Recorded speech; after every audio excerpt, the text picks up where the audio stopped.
Bismillahirrahmanirrahim. Salli wa nusallim amma ba'd.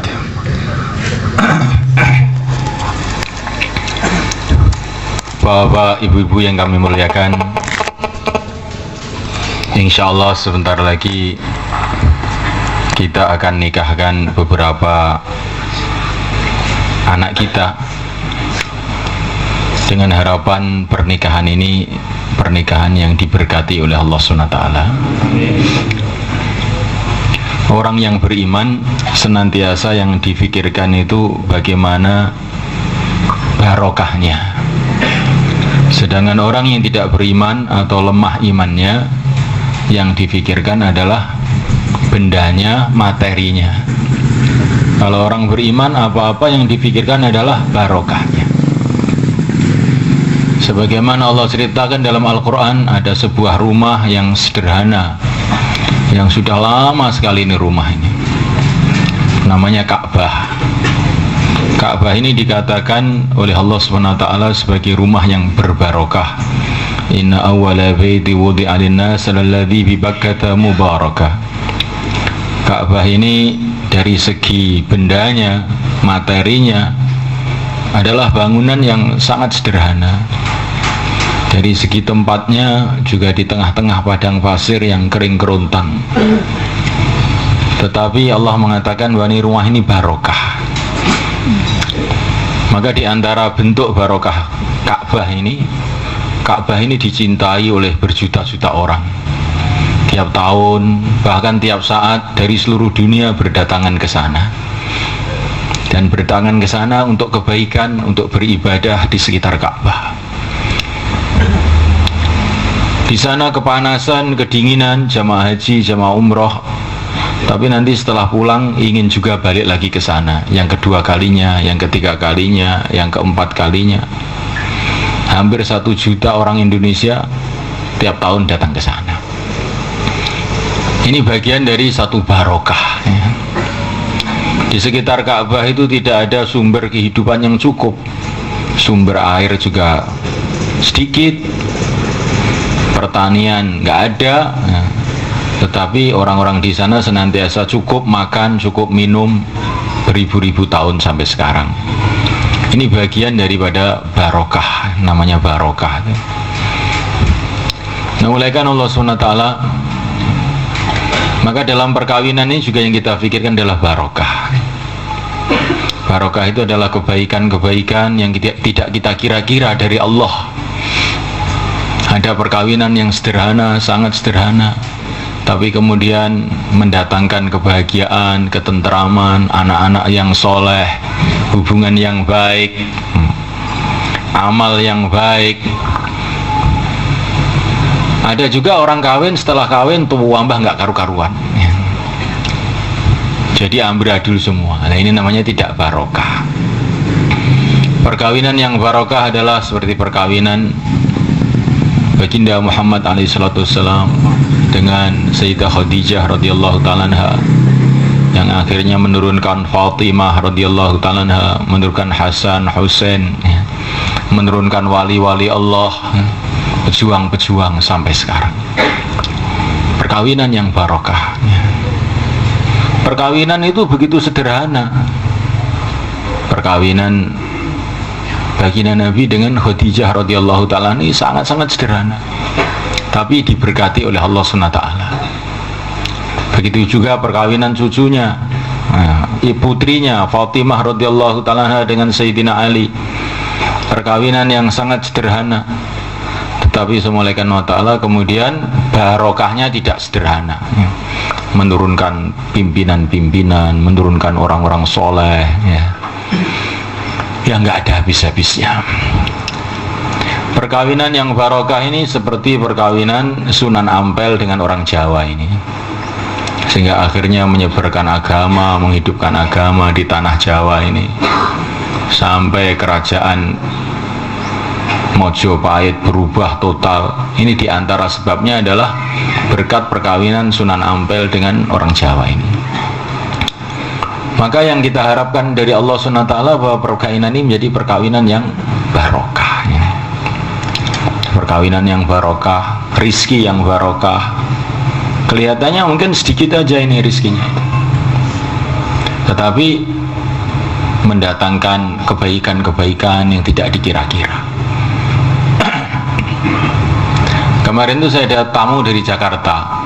Dia cerita dia punya teman dari Brunei sana, orang kaya luar biasa. Wes pokoknya duit itu nyaruk, gudang duit. Tapi tidak pernah mendatangkan ketenangan itu uang itu. Dia nggak bisa tidur dan nggak bisa tertawa, murung saja. Dipanggil tuh bintang-bintang film, pelawak-pelawak, badut-badut tiap malam di rumahnya. Siapa yang bisa membuat dia tertawa nanti kasih uang 1 juta, 2 juta begitu tiap malam gitu. Tapi juga nggak bisa pernah tenang, nggak bisa tidur. Ya.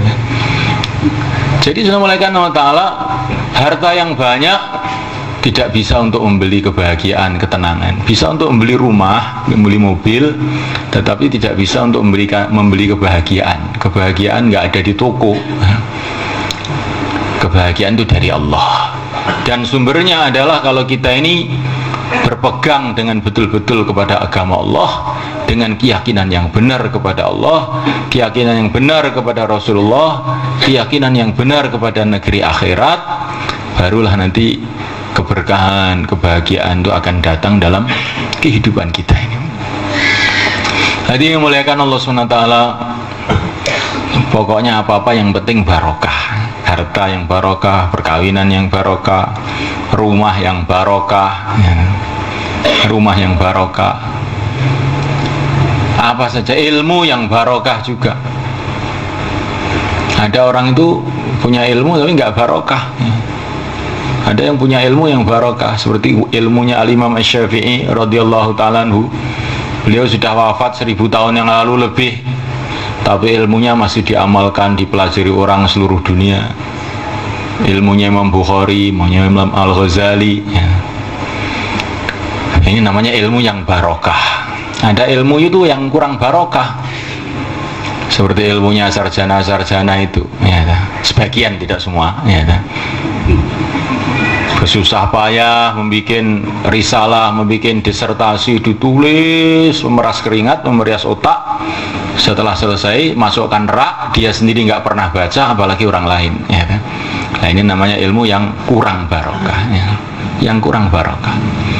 Jadi sunnah malaikat Allah SWT, maka barokah itu timbulnya dari mana? Dari agama. Walau anna ahlal qura amanu wattaqau lafatahna alaihim barakatim minas samai wal ard. Kalau orang itu ada imannya itu benar, yakinnya pada Allah itu mantap betul. Yakin kepada Allah mantap tuh gimana tuh?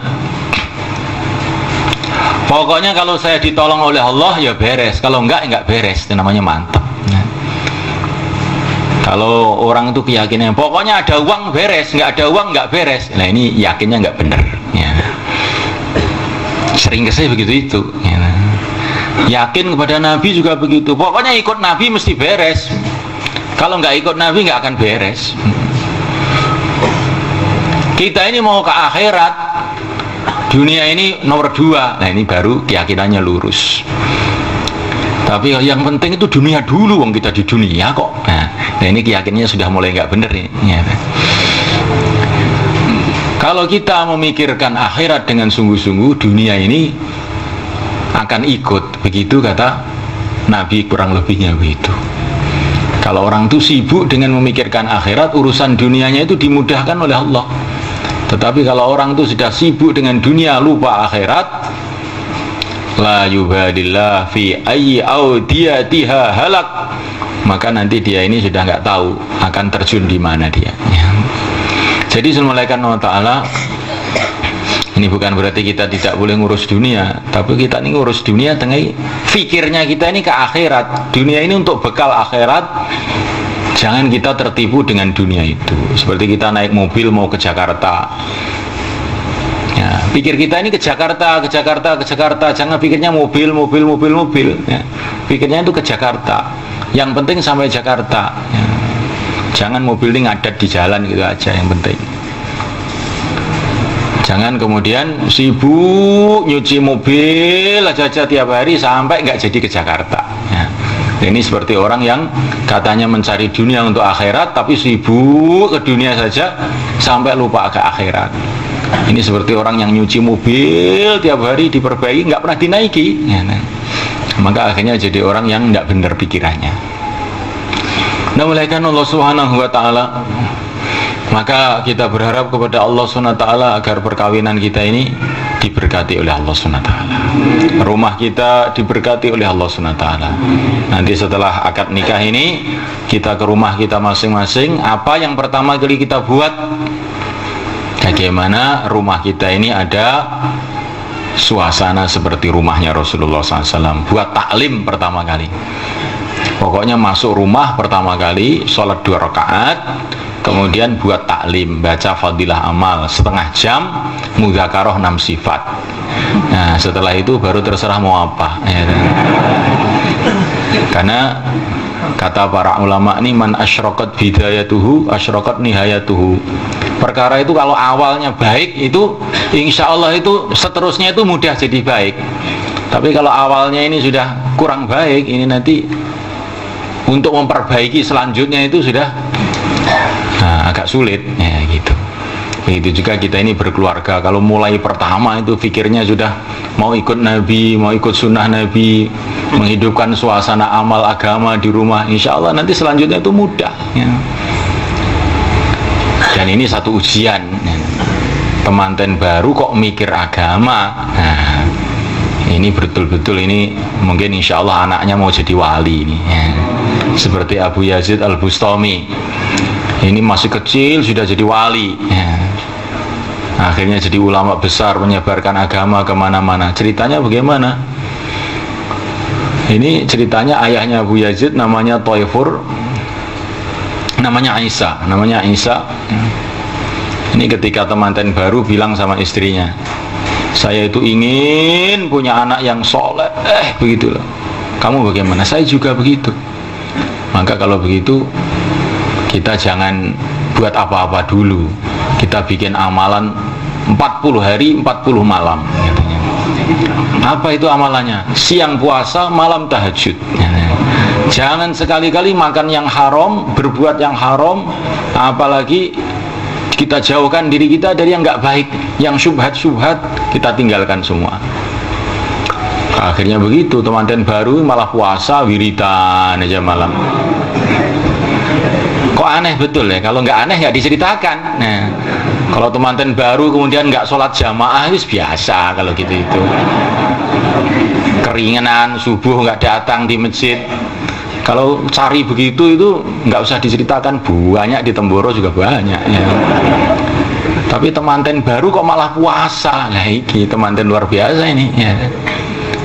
Nah, akhirnya betul melahirkan 40 hari 40 malam dia buat amalan, maka akhirnya keluarlah anak namanya Abu Yazid Al-Bustami. Itu beliau ini tidak seperti anak-anak yang lain. Jadi dia ini kalau malam itu nggak bisa tidur.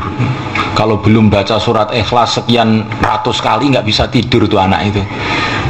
Seperti anak kita kalau nggak nonton TV nangis begitu itu. Ya. Mang ayahnya ibunya nonton terus. Ya.